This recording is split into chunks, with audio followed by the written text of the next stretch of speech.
Alright, Leo thought. Pretty clear signal she didn't want to talk. They flew in silence for a while. Festus seemed to know where he was going. He kept his course, gently curving towards the southwest, and hopefully Aeolus's fortress. Another wind god to visit, a whole new flavor of crazy. Oh boy, Leo couldn't wait.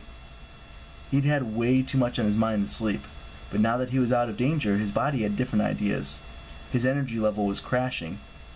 The monotonous beat of the dragon's wings made his eyelids feel heavy. His head started to nod. "Catch a few Z's," Jason said.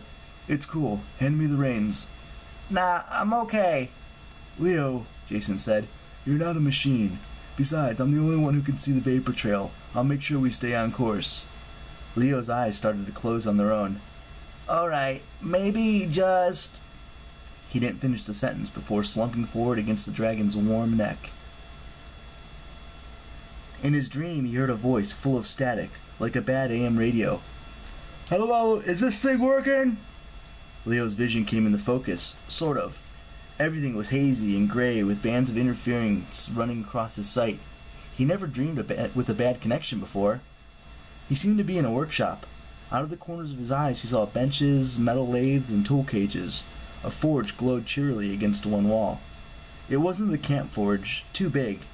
Not Bunker 9, much warmer and more comfortable, obviously not abandoned.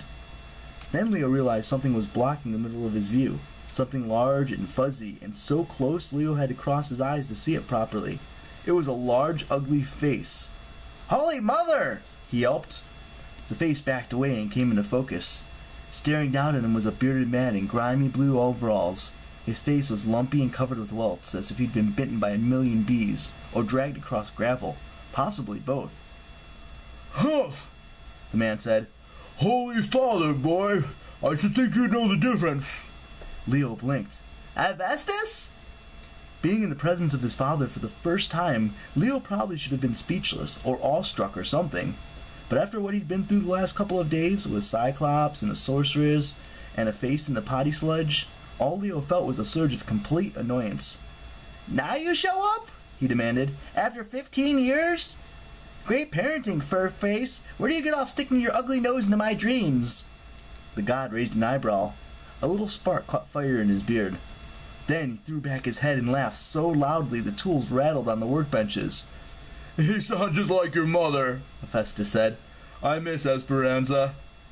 "She's been dead 7 years." Leo's voice trembled. "Not that you'd care." "But I do care, boy. About both of you." "Uh-huh. Which is why I never saw you before today?" The god made a rumbling sound in his throat, but he looked more uncomfortable than angry. He pulled a miniature motor from his pocket and began fidgeting absently with the pistons, just the way Leo did when he was nervous. "I'm not good with children," the god confessed. "Or people. Well, any organic life forms, really. I thought about speaking to you at your mom's funeral. And then again, when you were in 5th grade, that science project you made, steam-powered chicken chucker, very impressive." "You saw that?" Hephaestus pointed to the nearest work table, where a shiny bronze mirror showed a hazy image of Leo asleep on the dragon's neck. "Is that me?" Leo asked. "Like, me right now, having this dream, looking at me having a dream?" Hephaestus scratched his beard. "Now, you confuse me, but yes, it's you. I'm always keeping an eye on you, Leo. But talking to you is, different." "You're scared," Leo said. "Grommets and gears," the god yelled. "Of course not!" "Yeah, you're scared." But Leo's anger seeped away. He'd spent years thinking about what he'd say to his dad if they ever met. How Leo would chew him out for being a deadbeat. Now looking at the bronze mirror, Leo thought about his dad watching his progress over the years, even his stupid science experiments. Maybe Hephaestus was still a jerk, but Leo kind of understood where he was coming from. Leo knew about running away from people, not fitting in. He knew about hiding out in a workshop rather than trying to deal with organic life forms.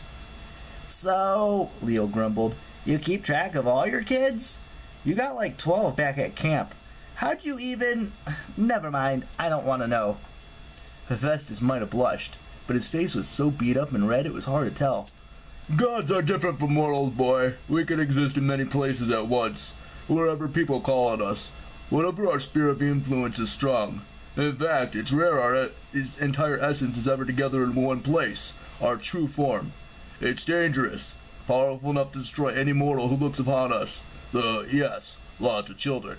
And that to our different aspects. Greek and Roman. The god's fingers froze on the engine project. That's to say, being a god is complicated. And yes, I try to keep an eye on all my children, but you especially.